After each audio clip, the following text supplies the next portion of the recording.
एक south African सनती तंजीम के सरबराह का कहना है कि जीरो टैरिफ के हवाले से चीन के आइंदा इक़दामात जनूबी अफ्रीका की पीकन सनत में ज्यादा यकीन और एतमाद पैदा करेंगे और ये दोनों ममालिक के लिए बाहमी फायदे की पॉलिसी साबित होगी।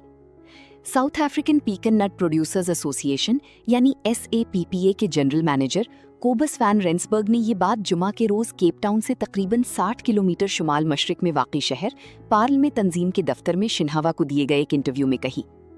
चीन 1 मई से 53 अफ्रीकी ममालिक से दरामदात पर जीरो टैरिफ पॉलिसी नाफिज करने जा रहा है। तवक्को है कि जनूबी अफ्रीका के पीकन पर मौजूदा 7% ड्यूटी कम होकर 0 हो जाएगी। हम इस हवाले से बहुत पुरजोश हैं। सनती नुक्ता नज़र से देखें तो ये रसद के पूरे सिलसिले के लिए निहायत अहम है।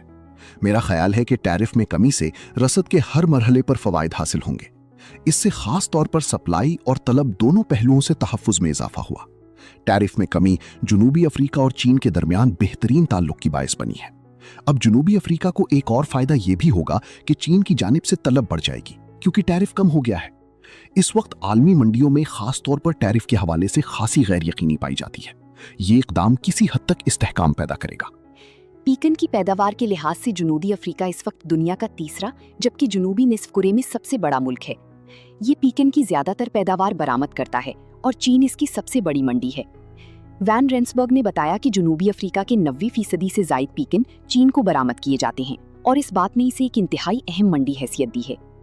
SAPPA के मुताबिक जनूबी अफ्रीका ने साल 2025 में चीन को 47,597 टन छिलके समेत पीकन बरामद किए। ये कुल पैदावार का 94.7% और छिलके समेत बरामद का 99.3% बनती हैं। हमारे यहाँ बहुत ज्यादा धूप होती है और इससे दाने भरपूर और बेहतर तैयार होते हैं। इसलिए हम आमतौर पर चीन को 55% या उससे ज्यादा दानों के तनासुब के साथ पीकन फराहम करते हैं और यही हमारी चीन को जाने वाली अहम बरामदी मसनूआत है। चीन में पीकन की तलब में नुमाया इजाफा हुआ है। मैं गुज़िश्ता 3 वर्षों से इस शोबे से वाबस्ता हूँ। इस दौरान ये तलब तकरीबन 40,000 टन से बढ़कर 70,000 टन तक पहुँच गई है। इससे जाहिर होता है कि पीकन की तलब में मुसलसल इजाफा हो रहा है।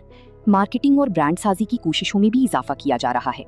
इसी माह के आगाज में ही वैन रेंसबर्ग ने एक वफ्द की क़यादत करते हुए चीन की मशरकी सूबा अनहुई के दारुल हुकूमत हैफी में मुनक्किद होने वाली 19वीं nuts and dried fruit food नुमाइश में शिरकत की थी।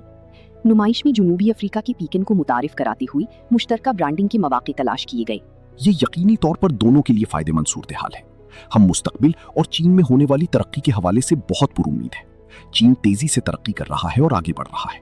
जनूबी अफ्रीका के लिए ये एक बड़ा एजाज है कि वो इस तरक्की का हिस्सा बने और चीन को महदूद मिकदार में मसनूआत फराहम करे ताकि इस तरक्की के अमल में उसके साथ साथ आगे बढ़ सके।